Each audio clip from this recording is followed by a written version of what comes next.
அனைவருக்கும் வணக்கம்.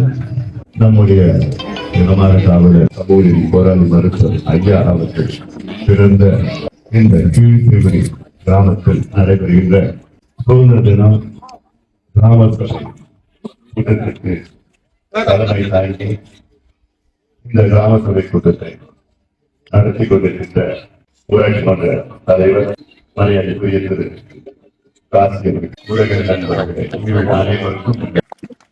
நிதியிலிருந்து இந்த முடிவு எடுக்கப்பட்டது. அதற்கு முக்கிய ஒரு காரணம் சுதந்திர தினம் அன்று கிராம சபை கூட்டத்தில் தமிழ்நாடு முழுவதும் ஒரு முக்கிய தீர்மானத்தை கொண்டு வர வேண்டும் என மருத்துவர் ஐயாவுடைய நோக்கம். அதற்கேற்ப கடந்த வாரம் ஒரு அறிக்கையை வெளியிட்டோம். அந்த அறிக்கையில் தமிழ்நாட்டில் 3 தலைமுறைகளாக பெரியவர்கள் இளைஞர்கள் எல்லாம் மதுவுக்கு அடிமையாகி கோடிக்கணக்கான குடும்பங்கள் சீரழிந்து கொண்டிருக்கின்றனர். இதிலிருந்து வெளிவர வேண்டும். தமிழ் சமுதாயம் என்று முழுமையாக மதுவுக்கு அடிமையாகிவிட்டது.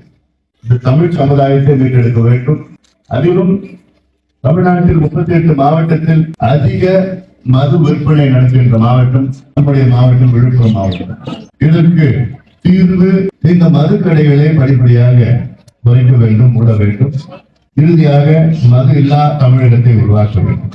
இது அத்துணை பெண்களும் பாதிக்கப்பட்டது பெண்கள் தான். முக்கியமாக தாய்மார்கள், பெண்கள், அம்மாக்கள், தங்கைகள், சகோதரிகள். காரணம் வீட்டில் வறுமை, இந்த மதுவால் வறுமை, பிரச்சனைகள் நடக்கின்றது, சண்டைகள் நடக்கின்றன. இது மட்டுமல்ல, இந்த இந்தியாவிலே அதிக சாலை விபத்துகள் நடக்கின்ற மாநிலம் தமிழ்நாடு. இந்தியாவிலே அதிக இளம் கைப்பெண்கள், அதாவது இளம் விதவைகள் இருக்கின்ற மாநிலம் தமிழ்நாடு. காரணம் தமிழ்நாடு. இந்தியாவிலே அதிக கல்லீரல் பிரச்சனை இருக்கின்ற மாநிலம் தமிழ்நாடு. மது. இந்தியாவிலே அதிக மனநல நோய் பிரச்சனை உள்ள மாநிலம் தமிழ்நாடு. அது காரணம் மது. இந்தியாவிலே அதிக தற்கொலை நடக்கின்ற மாநிலம் தமிழ்நாடு. அதுக்கு காரணம் மது. இவ்வளவுக்கும் காரணம் மது. அதற்கு வருகின்ற ஆட்சியாளர்கள் எல்லாம் ஆட்சி வருவதற்கு முன்பு ஏதோ ஒரு வாக்குறுதி கொடுக்கிறார், நாங்கள் கடையை மூடுவோம், குறைப்போம். இதெல்லாம் வந்தவுடன் அதை பற்றி கண்டுகொள்ளும். அதனால்தான் தொடர்ந்து ஐயா அவர்கள் 45 ஆண்டு காலம் பொது வாழ்க்கையில இந்த கடைகளை எப்படியாவது மூடணும், அந்த மக்களை காப்பாற்றணும், இளைஞர்களை காப்பாற்றணும், அடுத்த தலைமுறையை காப்பாற்றணும் நோக்கத்துல தொடர்ந்து எத்தனையோ போராட்டங்கள், சட்ட போராட்டங்கள், அரசியல் போராட்டங்கள், இது போன்ற தீர்மானங்கள் எல்லாம் நீதிமன்றம் போய், உச்ச நீதிமன்றம் போயிட்டு எத்தனையோ தீர்ப்புகள் ஐயா அவர்கள் பெற்றிருக்கின்றார்கள். தொடர்ச்சியாக ஆனாலும் இப்ப இருக்கின்ற ஆட்சியாளர்கள் இந்த கடையை மூடுறதுல பத்தி ஒரு மூச்சு கூட விட மாட்டாங்க. அவங்களுக்கு என்ன, இந்த வருமானத்தை இன்னும் அதிகமா வருமானம் வரணும்னு எதிர்பார்க்கிறேன். அதாவது மதுவிட வருமானத்தை வச்சுதான் ஆட்சி நடத்துற மாதிரி சொல்லிட்டு இருக்கிறாங்க. இதோட ஒரு கேடு வேற என்ன இருக்கு? அதனாலதான் இன்னைக்கு ஒரு முக்கியமான ஒரு தீர்மானம் என் கிராமத்துல, என் சொந்த ஊர்ல, ஐயா ஊர்ல இந்த தீர்மானத்தை நிறைவேற்ற வேண்டும் என்று நான் இன்னைக்கு சென்னையில இருந்து அதுதான் கொஞ்சம் தவறு நேரம் இங்கதான் வரணும். இவெல்லாம் பார்க்கணும், என் சொந்தக்காரெல்லாம் பார்த்துட்டு இந்த தீர்மானம் முதல்ல என் ஊர்ல போடணும். தமிழ்நாட்டில் எல்லா ஊர்லயும் தீர்மானம் போடணும். நீங்க போடுற தீர்மானம் ஏதோ ஒரு தீர்மானம் நினைச்சுக்காதீங்க. இது கிராம சபை சட்டசபை, நாடாளுமன்றம் போன்றுதான் கிராம சபையும். அவ்வளவு அதிகாரம் இருக்கு கிராம சபைக்கு.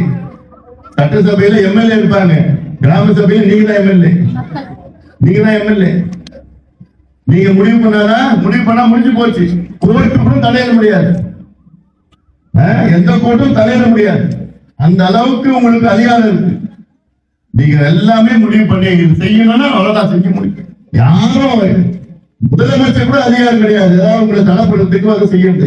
நீங்க நினைச்சது நீங்க செய்யலாம். அவ்வளவு அதிகாரம் கிராம சபைக்கு இருக்கு. அதனாலதான் இந்த தீர்மானத்தை போட்டு, இந்த தீர்மானம் இதெல்லாம் எடுத்துட்டு அதிகாரி கிட்ட எடுத்துட்டு போயிட்டு இங்க இருக்கின்ற கலெக்டருக்கு போய் கொடுக்கணும். கொடுத்து இந்த கடைகளை மூட சொல்லணும், படிப்படியா மூட சொல்லணும். அடுத்தது இந்த மது மட்டும் கிடையாது, அடுத்தது இந்த கஞ்சா, போதை பொருள், இதை பார்த்தா வந்துட்டு இருக்கிறாங்க. எனக்கு பயமா இருக்கு. இவ்வளோ போராட்டம் பண்ணிட்டு இருக்கோம், பயமா இருக்கு. இந்த பிள்ளைங்களுக்கு எல்லாம் சின்ன சின்ன பிள்ளைங்க இந்த பவுடர் போடுறானுங்க, கஞ்சா அடிச்சுக்கிட்டு அது என்னென்னமோ பண்ணிக்கிட்டு நாசமா இருக்கும் வாழ்க்கையில. இன்னும் நடவடிக்கை எடுக்காம இருக்கின்ற ஆட்சியாளர்கள் இருக்கிறாங்க. அதனால நமக்கு இன்னைக்கு 78வது சுதந்திர தினம். 78 வருஷம் ஆச்சு நமக்கு சுதந்திரம் கிடைச்சு. இந்தியாவுக்கு உங்களுக்கு கிடைச்சிட்டா இல்ல, கிடைச்சிட்டா சுதந்திரம் இல்ல, எங்க கிடைக்கும் போது இன்னைக்கு மக்களுக்கு இன்னும் சுதந்திரம் கிடையாது.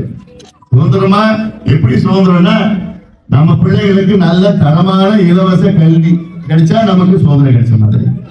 உடம்பு சரியில்லையா, நல்ல தரமான வைத்தியம் என்னைக்கு கிடைக்குதோ அன்னைக்குதான் நமக்கு சுதந்திரம் கிடைக்கும். நல்ல வீடு எல்லாத்துக்கும் இருக்கிறப்போ அப்பதான் நமக்கு சுதந்திரம் கிடைக்கும். அந்த வீட்டுல பைப்பு தந்தா தண்ணி வரணும், சுவிட்ச் போட்டா லைட் எரியணும், நம்ம பிள்ளைங்க பச்சை பிள்ளைங்களுக்கு வேலை கிடைக்கணும், விவசாயிகள் மகிழ்ச்சியா இருக்கணும். இதுதான் உண்மையான சுதந்திரம். ஆனா 78 ஆண்டுகள் ஆகியும் இதுல ஏதாவது ஒண்ணு நடந்திருக்கா? ஒண்ணு கூட நடக்கல. இலவச தரமான கல்வி கிடைக்குதா? இல்ல. நல்ல வைத்தியம், தரமான வைத்தியம் கிடைக்குதா? இல்ல. எல்லாருக்கும் வீடு இருக்குதா? இல்ல. ஏன்னா தமிழ்நாட்டு அதிக குடிசையில் உள்ள மாவட்டம் விழுப்புரம் மாவட்டம் தான். தமிழ்நாட்டு இப்படி இருக்கிற சூழல் இருக்கு. அதனால இதெல்லாம் நீங்க தெரிந்து கொள்ள வேண்டும், புரிந்து கொள்ள வேண்டும். தமிழ்நாட்டில் உள்ள அத்துணை கிராமங்களும் கிட்டத்தட்ட ஒரு 12,500 கிராம சபை தமிழ்நாட்டில் ஊராட்சியில் இருக்கு. 12,600 ஊராட்சி மன்றங்களும் இந்த தீர்மானத்தை போடணும். அடுத்தது நம்ம காந்தி பிறந்த நாள் அக்டோபர் 2ஆம் தேதி இதே போன்ற கிராம சபை கூடும். அன்னைக்காவது இந்த தீர்மானத்தை போடுங்க. தீர்மானத்தை போட்டு மீண்டும் தொடர்ந்து அழுத்தம் கொடுத்து அப்படி தீர்மானத்தை போட்டு அடுத்தது நீங்க நீதிமன்றம் செல்லலாம். தீர்மானம் போட்டுட்டு இந்த கடையை மூடலன்னா நீங்க நீதிமன்றம் போட்டீங்கன்னா உடனே ஆர்டர் போடுவாரு ஜட்ஜி. என்னன்னு அந்த ஊர்ல தீர்மானம் போட்டாங்கன்னா அவ்வளவுதான், அதான் ஆர்டர். அதுக்கு நீதி யாரும் தடை பண்ண முடியாது. அவ்வளவு அதிகாரம் கிராம சபைக்கு இருக்கு. இதை நீங்கள் எல்லாம் பயன்படுத்த வேண்டும், நம்ம எல்லாம் பயன்படுத்த வேண்டும் என்று உங்களை கேட்டுக்கொள்கிறேன். மறக்க முடியாத நினைவுகள் எனக்கு இருக்கு. அதனால இதெல்லாம் இந்த சுதந்திர தினம் விழாவை உங்களிடம் கொண்டாடுவதில் எனக்கு மிக மகிழ்ச்சி. மீண்டும் உங்கள் அனைவருக்கும் என்னுடைய இனிய சுதந்திர தினம் நல்வாழ்த்துக்களை தெரிவித்து